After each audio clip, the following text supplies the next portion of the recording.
The story begins in 1960 in Houston. Young George and his family move into a new home that urgently requires renovation. On that evening, their mother divides a single hamburger into proportions for her siblings. They starts their prey and starts eating their burgers. Their mother emphasizes to George that repeating another year in school would make catching up very difficult. She earnestly urges him to steer clear of fights at school. The next day, when the teacher asks a question in the classroom, George raises his hand eagerly. However, she ignores him, citing his shoes, and instead chooses the boy next to him. During lunch, George sits alone without any food while his classmates eat. One of them taunts him, mocking his inability to afford even a piece of bread, and begins to treat him disrespectfully, likening him to a dog. It makes George furious, and he ends up beating the taunting classmate before running away from the school. Years later, George and a friend are hanging around outside a bar when a drunk man emerges. They decide to follow him with the intention of robbing him, only to realize that he is actually an undercover police officer in a sting operation. Backup police arrive with the dog, and George hides under the house. He uses a stool to fend off the dog, placing it in front of his face and body to keep the dog at bay and prevent it from detecting him. On his way home, George notices an advertisement for Job Corps on a TV in a store window. The ad promises free food and drinks for those who have left school. Job Corps offers vocational training to help juveniles secure employment and even pays its students. George enthusiastically informs his mother about Job Corps, expressing his desire to enroll. She gives him her full support, saying, "You have the ability to succeed. Stick with it once you start, George." Upon his arrival at the Job Corps in California, George was greeted by a guard who meticulously outlined the rules. Inside the facility, the atmosphere was tense as George immediately clashed with Desmond over the allocation of a bed. Inside his bag, George discovered a fresh pair of Converse sneakers accompanied by a touching note from his mother. As George faced difficulties in his electrical class, Desmond looked on with envy while other students laughed. George, known for his physical strength, responded with a steely gaze, undeterred by the mockery around him. Desmond was playing basketball, while George was struggled to study. George unplugged the record player. Desmond offered drinks, but he declines. As they conversed, their animosity eased, and Desmond invites him to the chow hall. George wants to wear gifted shoe, but find out someone stole it. Desmond, after advising George to report the theft of his new Converse sneakers, shares a tale of his own ingenuity. He reveals that he secured a job in the cafeteria by leveraging his skill with numbers. Desmond explains that he adjusted the weekly food order sheets, substituting beans with additional brownies. George noticed a guy wearing his stolen Converse sneakers. Catching George's glare, the guy panicked and sprinted away, locking himself in his dorm room. Unfazed, George smashed through the door, almost hurling the thief out the window. Just then, Doc, hearing the commotion, intervened and broke up the fight. Outside, George tried to justify his actions, explaining that his mother had worked hard to buy those stolen shoes. In the car, Doc presented George with two options: jail or going home. Doc recounted George's incidents, including damaging doors and disrespect. Offering money for a bus ticket, Doc was prepared to expel George from the program. George enters the ring, his determination evident despite his inexperience. Meanwhile, Desmond, known for his knack with numbers, encouraged the spectators to place their bets as the sparring match is about to begin. When the fight starts, George's opponent's skill quickly overpowers him, and George is knocked down, prompting laughter from the onlookers. In a fit of frustration, he punches a heavy bag so hard that it falls to the ground, silencing the crowd instantly. Later, in the locker room, Doc approaches George to calm him down. He explains that just 6 months earlier, George's opponent was as inexperienced as George is now, suggesting that with time and training, George can improve and reach the same level. Doc begins to train George rigorously, teaching him various boxing techniques and tactics. George finds footwork and coordination challenging, often struggling to keep up. However, Doc emphasizes that boxing is as much about strategic thinking as it is about physical skill. He teaches George to anticipate his opponent's moves, maintain composure under pressure, and use his mind as much as his body in the ring. One day, George calls home and the conversation goes well until he mentions he's learning to box. His mother expresses her disapproval of fighting. "No, I'm not fighting," George insists. "Then what do you call it?" his mother asks. "It's boxing. It's a sport with rules." "God knows I don't want you to be fighting," she says worriedly. "God? What's God got to do with anything, Mom?" But their call is abruptly ended when George runs out of phone credit. Later, George faces the same opponent who previously knocked him down, but this time the match is dramatically different. Within seconds, George knocks him out, leaving Doc impressed by his rapid improvement. George visits Doc in his office and learns that Doc was once a professional boxer who won his first 24 fights, but unfortunately had to trade one uniform for another. Inspired, George shows Doc an article about Joe Frazier from a boxing magazine and declares his ambition to become the world champion. Doc, finding George's eagerness endearing, advises him to temper his expectations and explains the extensive training required before competing at a professional level. When George inquires about the next Olympics, Doc informs him that although the Olympics are next year, he won't be ready to compete for another 5 years. George protests, saying he'll be an old man by then. Doc acknowledges George's powerful punch, but emphasizes that, even with the hardest training, there's no way he can be ready for the Olympics next year. George, now 19 years old and having trained for only 1 year, faces a more experienced Soviet boxer. Commentators doubt his chances, but back home, his family watches proudly, their eyes glued to the TV.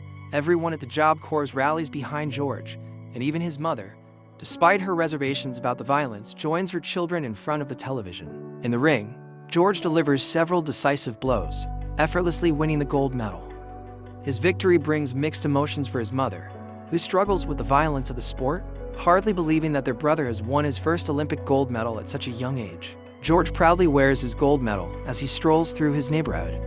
He encounters a former accomplice who criticizes him for raising the American flag after his fight, contrasting it with the significant protest by other black athletes who stood with bowed heads on the podium.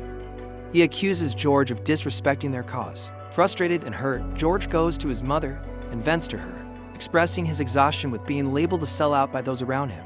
She soothes him, saying, "Let me make you something to eat, anything you want."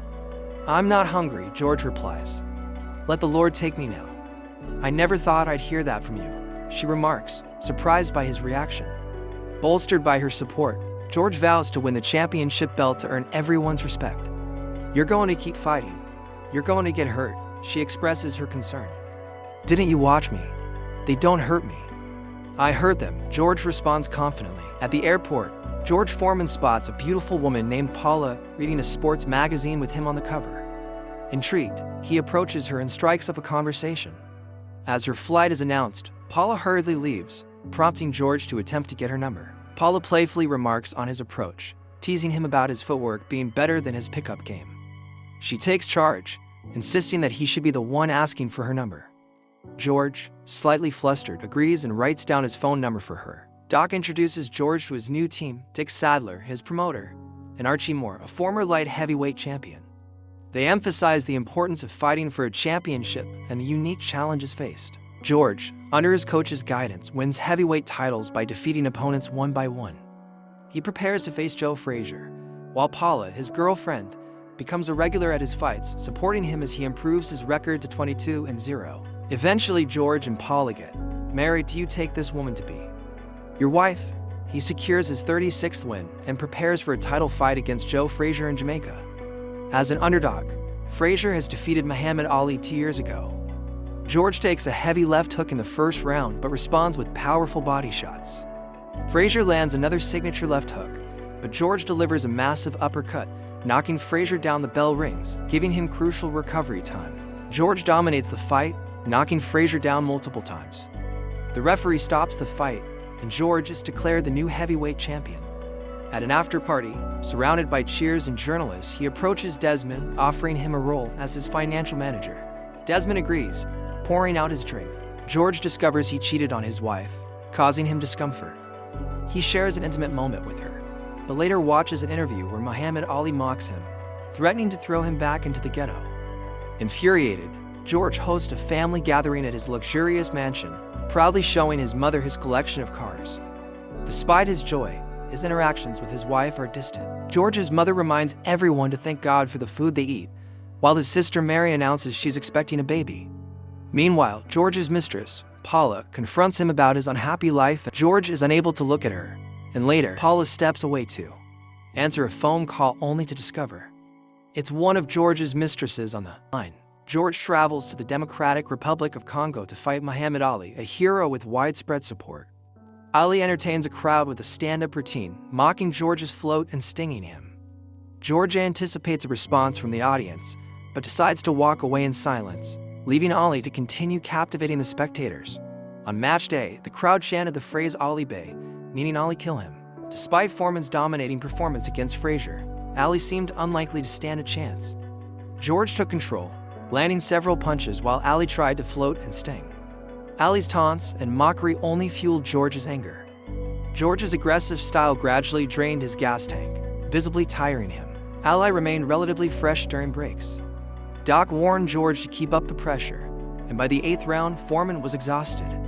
Ali began to dominate, landing forceful punches and eventually knocking Foreman down, marking Foreman's first defeat. George, feeling hurt and detached from his wife, calls his mother for comfort. He confesses to dismissing Dick and Archie, but his mother supports his decision. To prove his strength, George decides to fight 5 boxers in one day, but his rationale is unclear. During an event, Muhammad joins the commentators, and as the fight progresses, he captures the crowd's attention. Frustrated, Ali seeks redemption, and George challenges Ali to a rematch, sparking an argument despite distractions and tensions. George successfully defeats all 5 fighters and knocks out 3, showcasing his strength and skill. After a fight, Doctor questions his goals. He advises him to fight one opponent at a time. However, their conversation is interrupted by a message for George to rush to the hospital. George learns his pregnant sister Mary is bleeding and hospitalized. He promises to pay for the hospital costs and the best doctors, but his family struggles to pray. George asks God why he chose his sister's baby, despite Mary's kindness. He pleads with God to take his life, and the next morning, George is awakened by his mother. They find Mary's room to be a healthy baby, a miracle that doctors cannot explain. George's family is filled with prayer and hope. In the next scene, George struggles in a fight against Jimmy Young, ultimately losing by unanimous decision. In the dressing room, a coach criticizes George, and he loses his chance at a rematch with Muhammad Ali. Overwhelmed and suffering from heat stroke, George hears a voice saying nothing, which leads him to collapse and lose consciousness. George claims Jesus saved him and is baptized. He speaks at a church nervously about finding God and spotting a girl. He finds calm and declares his intention to dedicate his life to God and become a preacher. His doctor is skeptical of his sudden change. George suspects it might be for a show and feels upset about his decision. He visits Muhammad Ali, who continues to joke about him. George reveals that he was once angry with Ali and wanted to kill him, but now seeks forgiveness. Jesus congratulates George and offers him a rematch with Kenny Norton. George reassures him that it's not a joke, and they reconcile.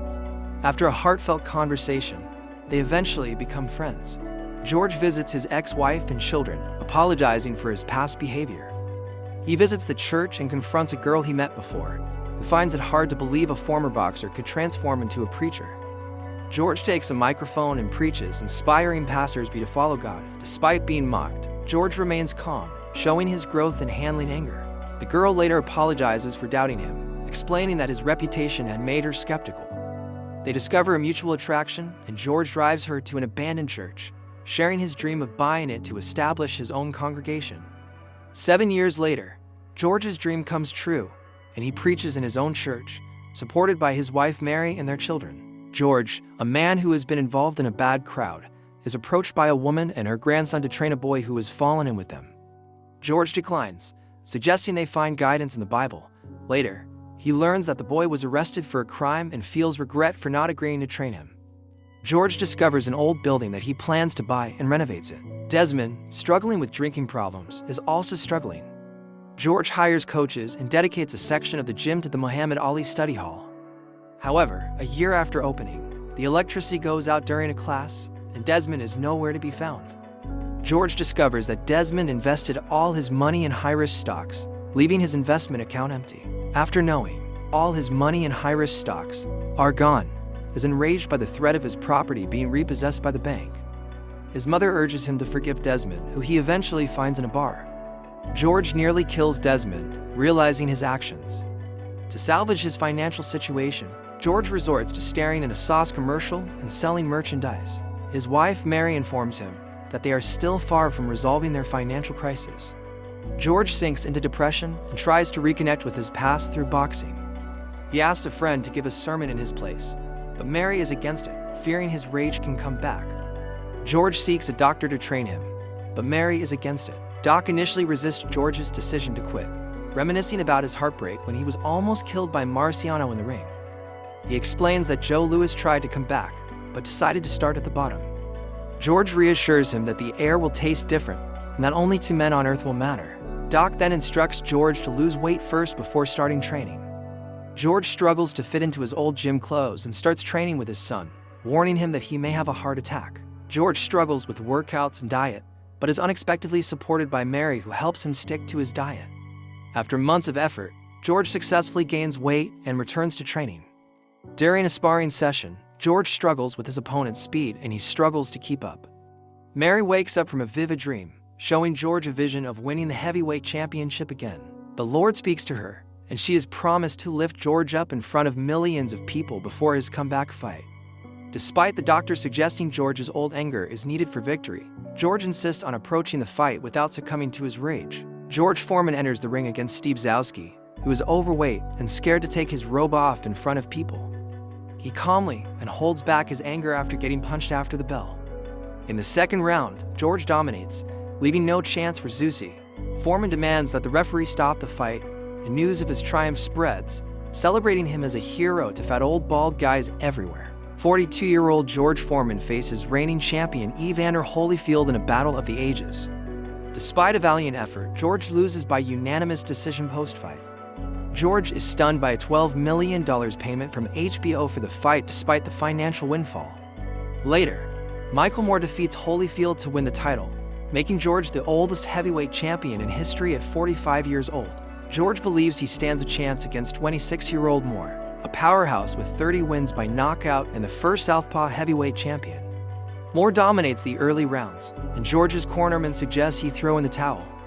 However, in the 10th round, George lands a devastating right hand, knocking Moore to the canvas. George Foreman wins the title, becoming the oldest heavyweight champion in history. The real-time picture depicts George winning the title at 42 years old, continuing to preach at his church and run his youth center in Houston, and the story ends.